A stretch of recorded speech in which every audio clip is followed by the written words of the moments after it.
latest model 747. The Dash 8. Hurtling down the runway for a takeoff.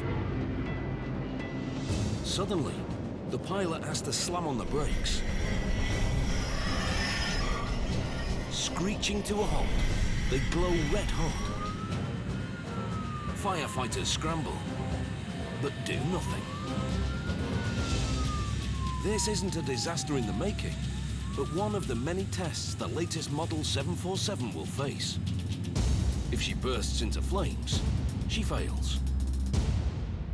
For almost 40 years, the Jumbo was the undisputed queen of the skies.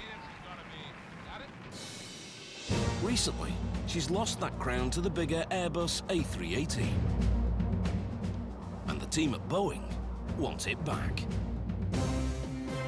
They're going to completely redesign this iconic plane in the world's largest building, the Boeing Megafactory.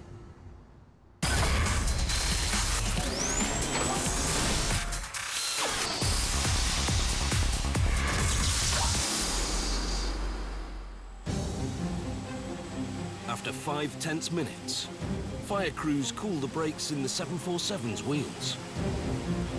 It's proof she can abort a takeoff safely and let passengers escape.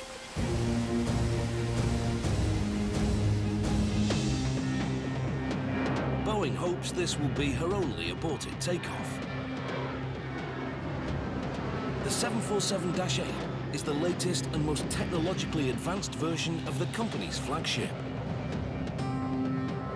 She'll be the world's longest airliner, and more importantly, the greenest in her class.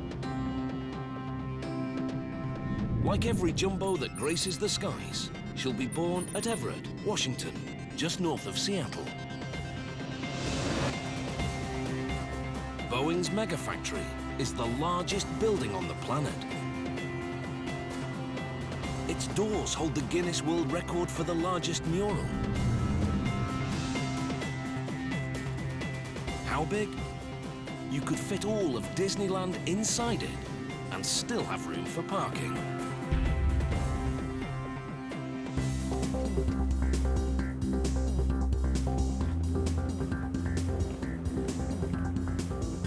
This is more than just a factory. It's a small city with its own fire department and 7 of America's busiest coffee shops right there on the factory floor. Alrighty, it's gonna be 207, please. There's an armada of industrial-strength trikes and bikes to help the employees get around. But it takes most people months to learn the factory layout. The size was definitely overwhelming. It was a little hectic. Didn't really know exactly what I was doing or really where I was going. 23 and a half years, and I still get lost in this factory sometimes too.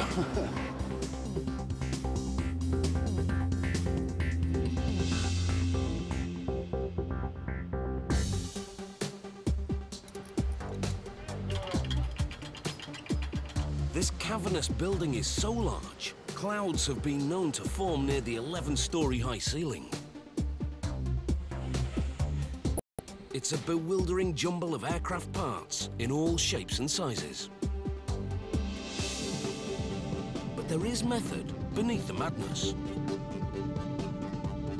Each jet the company makes here has its own assigned space.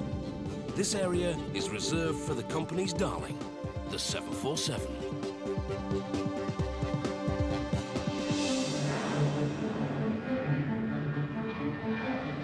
The first plane ever built here was a 747, the original jumbo jet. She quickly establishes herself as the undisputed queen of the skies. Her dominance goes unchallenged for 40 years. Until in 2007, the Airbus A380 eclipses her in size and capacity. It's a double-decker, seating 550 passengers. The A380 is Airbus's response to the upsurge in air travel over the past decade. There's really an upturn in the aerospace industry. We're seeing people fly more often, airplanes are full. There's really a lot of demand for new airplanes. But not just any planes. Airlines are demanding more efficient planes. The A380 fits the bill. But in this environment, the old jumbo doesn't cut it anymore.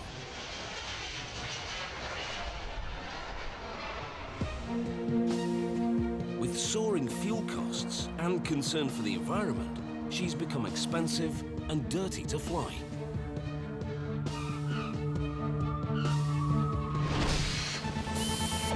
But Boeing isn't throwing the baby out with the bathwater.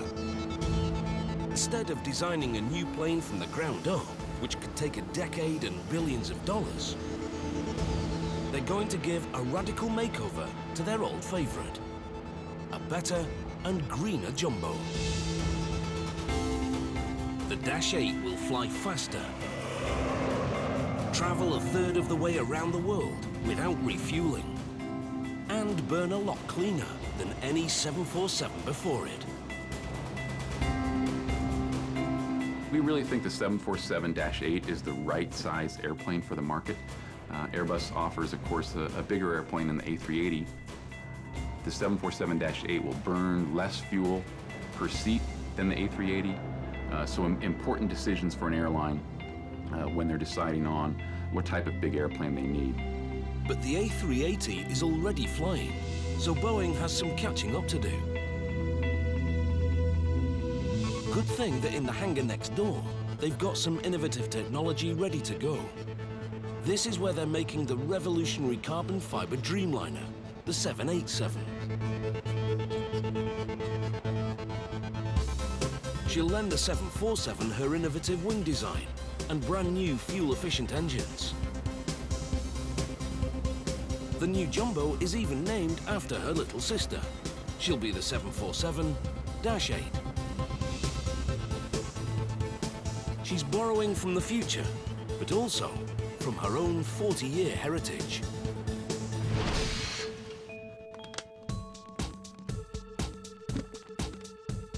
The 747 story starts in the mid-1960s. The invention of jet aircraft has created an upsurge in air travel.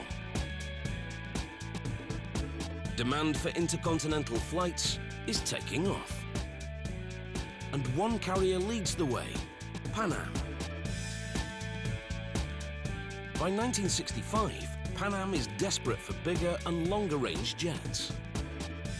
Its president, Juan Trippe, meets with Boeing's president, William Allen.